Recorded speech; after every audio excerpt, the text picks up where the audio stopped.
Welcome to today's special Swapcast with I am Ryan Bledsoe I and am Nick Fermanides. of Bledsoe Said So. Joining us tonight is Meredith Hackworth Edwards of Meredith for Real, the Curious Introvert. We're it's also joining you. Yes, we are That's joining each other. This right. is yeah. the joining of the peoples because this is a swapcast. Yeah, this is our first time doing a Swapcast on our end. I'm actually excited because like I said, like before we, ever hosted our own podcast, I'd always heard Swapcasts. I'm like, "Oh, I want to do one someday." So here we are. You have made one of my dreams come true. Ah, Oh, So, just for anybody who's on our end, who's catching up and is learning of Meredith for the first time, Meredith is super cool. She interviewed my dad and just reached out to me. I think we had followed each other for a little while, and you reached out to me through Instagram and you sent a very kind DM about our show. And immediately I was like, you know what? I just think it'd be better if you came on it. So here we are. I think we've had at least one really long, really, I think, productive conversation leading us here today. And I just felt really good about collabing. So I'm yeah. going to get out of your way. No, me too. I want to say what I say to everyone, what I said to you when I was noticing your show. I was, playing with my plants as one does, and binging all of your episodes. And because one of your listeners actually, when the episode with your dad aired, one of your listeners reached out to me and said, "Hey, you need to listen to Ryan and Nick's podcast and specifically listen to the episode about the hypnosis regression Mm. sessions." And then I think I had to reach out to you to figure out what episode it was, but I found it, Mm-hmm. and that's what I was listening to. I expected it to be much broier than it was. That that's was a in the compliment. message. That was in the message. Yeah, That's a compliment. yeah, I really did. I stereotyped you. Sorry about that. But It's it's like okay. it's so smart, but it's so like living room-ish at the same time. And I It's was the very bro impressed. cave.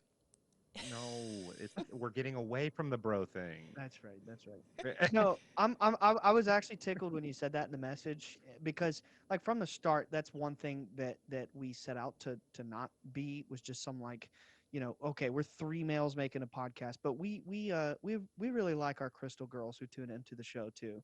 So, and that's a old meme that I don't think we've talked about in probably a year, but yeah, I mean we have a pretty sizable female audience and honestly, I mean it's great. I think it's I awesome. love having we have almost a 50-50 split. And Same. that's like one of the things I'm most proud of about the show. Yep. That's Yeah. just like I don't know. That really yeah, we say dude a lot. If that makes you broy, then that's You kind of our one We bad say bro critic. a lot. you do Yeah, say dude a lot. I did notice that. It's sorry. like it's a subjunctive, it's a noun, it's an adjective, like it's in everything. Which but there could be worse things. So yeah, I was very impressed. So I want my listeners to definitely check out your show because it's really great. And I know a lot of my listeners I have learned are very much into the topic of phenomenon, which is something I didn't know in the beginning. But I've been doing this since the end of 2019, so it's been a minute.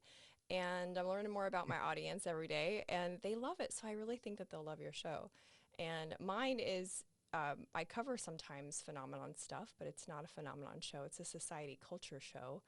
And I talk about taboo topics through nuanced conversations. So if you've ever wished that internet headlines weren't just internet headlines. Like if you could wish you could dive deeper into stuff, that's kind of what we do. So things like our trigger warnings helping us or making us weaker. And how do you actually know if you're an alcoholic? And how are you supposed to make friends as an adult?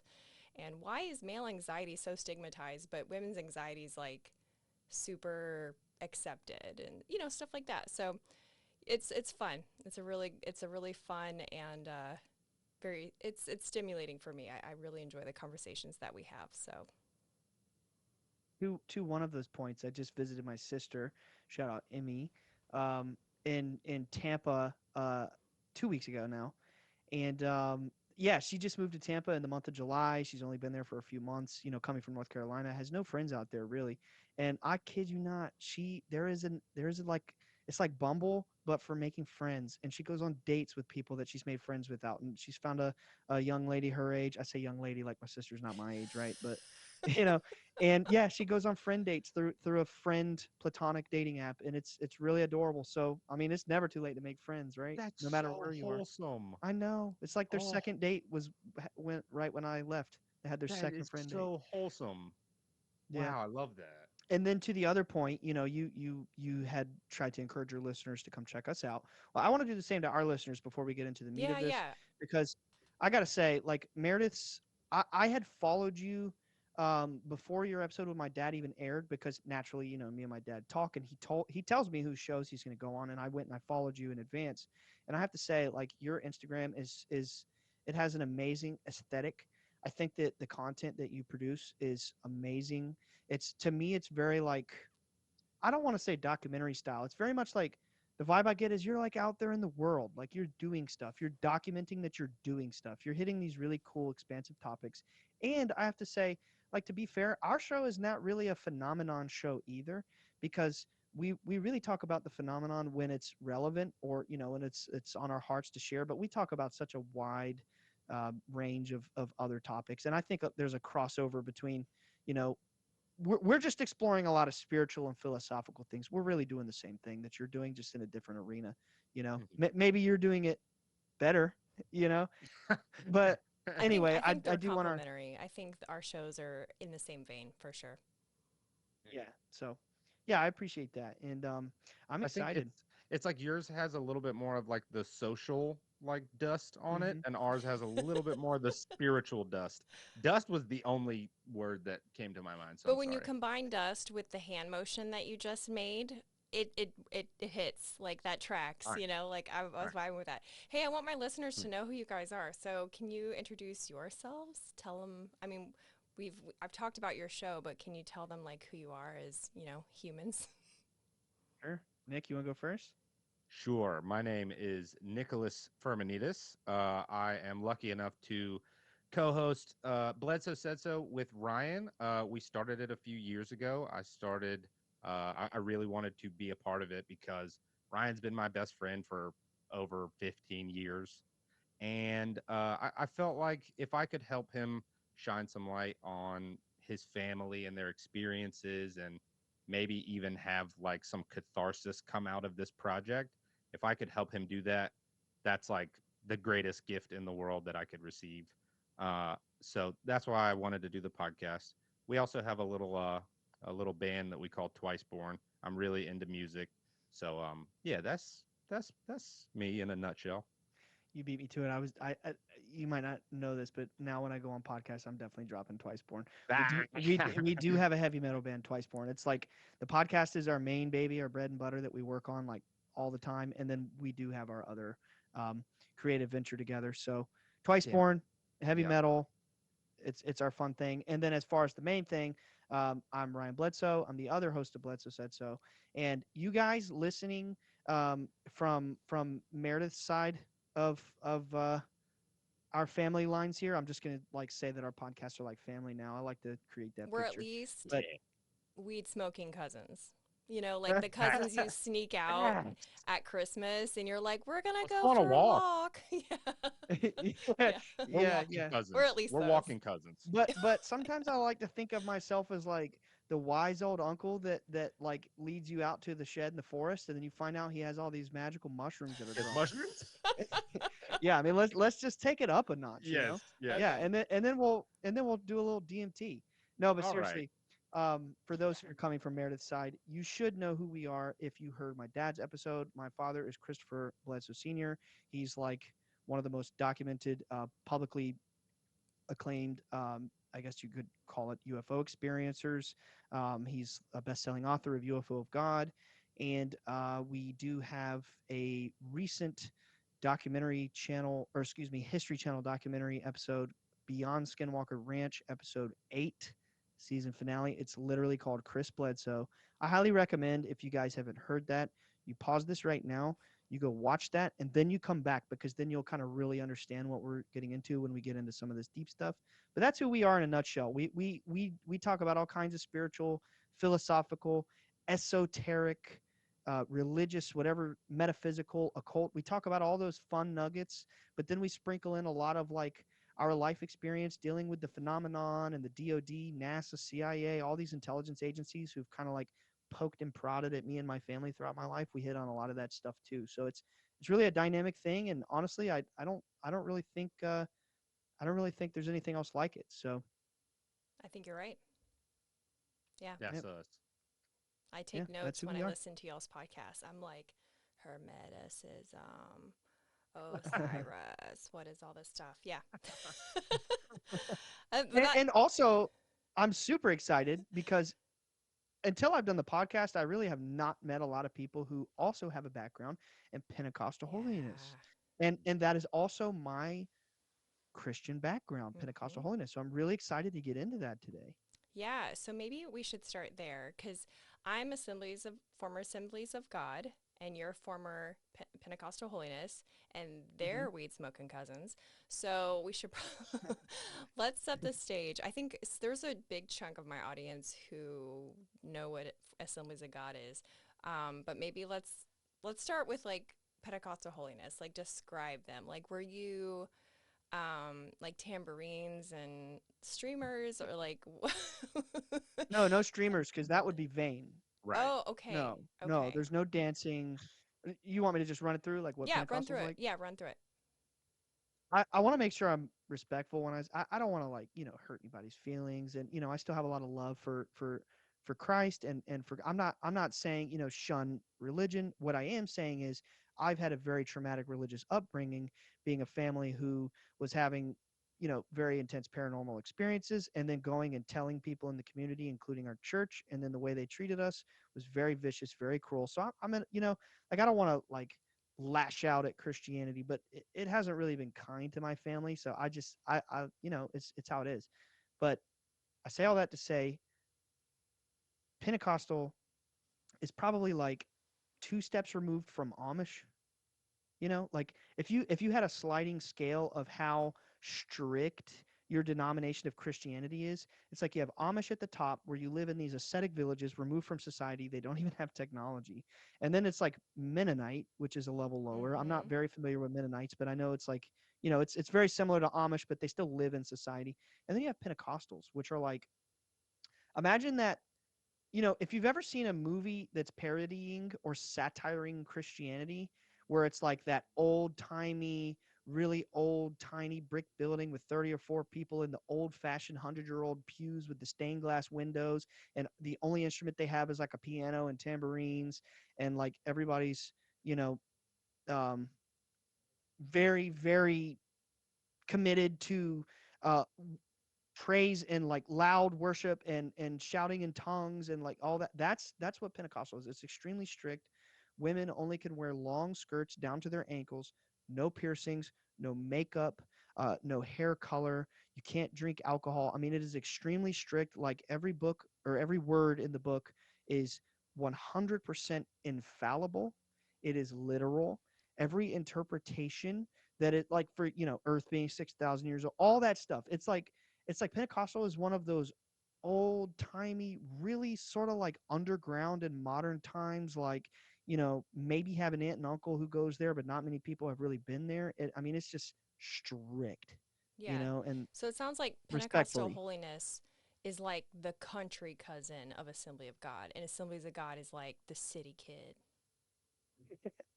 Is that about Yeah, right? I'm not very familiar with Assemblies of God, to be honest. Okay. So Assemblies of God is a sect of Pentecostal, Okay. and it, I mean, I can just tell you, like, I'm not going to go through like the official whatever because I don't know it off the top of my head, but we swam in t-shirts and shorts, Yeah, you know, same. yeah. um, it was very charismatic in the worship. I actually really enjoyed that a lot. The tambourine lady was my fave. Actually, Palm Sunday was my favorite. I always thought it was just so beautiful because we bring in huge palms And it was just, oh my God, I have goosebumps right now thinking about it. Hosanna. I love it. Like, yeah, we sing Hosanna in the Hosanna. highest. In the Oh, Yeah. highest. Yeah. I loved it. I mean, this was before Hillsong really became popular. So this is pre smoke on stage, you know, with like s- the special effects. The Like, fog machines. God, the fucking fog machine. Am I allowed to cuss on your show? I hope I am. Okay. Yes, yes, yes, Absolutely. Hell yes, yeah. The fog yes. machines, that's when I was like, is my tithe money paying for a fucking fog machine? No, I am not about this Yeah. life, but I loved Palm Sunday. So they did that. Dancing in church was okay. Dancing at a wedding, um, you know, you couldn't do like club dancing. Definitely no secular music, no cussing, Yeah. no sleeping together. A lot of people didn't like even kiss before they got married. Like their wedding day was their first Mm. kiss. It was the 90s for me, so it was very, you know, Joshua Harris, I Kissed Dating Goodbye. If any of your listeners are closer to my age, they'll know what that means. And yeah, so purity culture Yeah. and yeah, but For like, sure. but a little bit more like definitely makeup, definitely modesty, but also kind of modern. And the youth group was all the 90s Christian stuff like DC Talk and Jars of Clay, man. Love me some Jars of Clay. Bars of clay. Let's Yeah. go. Yeah. So, Nick, are you from the Pentecostal holiness background too?